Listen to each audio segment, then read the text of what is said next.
برکت جو ہے نیشنل سطح پہ کام کرتی ہے، ایک این جی او ہے اور جس کا منشور بیسیکلی یوتھ ڈیولپمنٹ ہے. یوتھ ڈیولپمنٹ کے لیے کام کرتی ہے، نیشنلی کام کرتی ہے، اور اس میں یوتھ پالیسیز کے اوپر ہمارا کام ہے. جب سے 18ویں ترمیم آئی ہے 2010 سے، تب سے تمام صوبوں کی گورنمنٹس کے ساتھ مل کے تو یوتھ پالیسی کے لیے ٹیکنیکل اور فائنینشیل اسسٹنس جو ہے برکت سارے صوبوں کو پرووائڈ کر رہا ہے تب سے. تو آپ جو بلوچستان آئی ہیں وزٹ پہ، تو بلوچستان کی یوتھ پالیسی اور آپ کی پنجاب کی یوتھ پالیسی، اس میں کیا فرق ہے؟ ڈفرینٹ کیا نظر ہے آپ کو؟ پنجاب کی یوتھ پالیسی سب سے پہلے بنی تھی، سب سے پہلے منظور ہوئی تھی. پنجاب کی ریالٹیز اور بلوچستان کی ریالٹیز میں کافی فرق ہے، ڈیموگرافکلی کافی فرق ہے. بلوچستان میں بہت زیادہ ڈائیورسٹی ہے، بہت زیادہ فرق قسم کے طبقے ہیں جن کا خیال رکھنے کی ضرورت ہے یوتھ پالیسی کے اندر.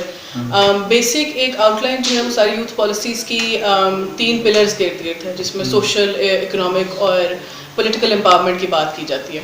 لیکن ہر صوبہ مختلف ہے اور ان ساری جو ڈفرینسز ہیں ان کو دماغ میں رکھتے ہوئے یہ پالیسی جو ہے اس کو فارمولیٹ کیا گیا.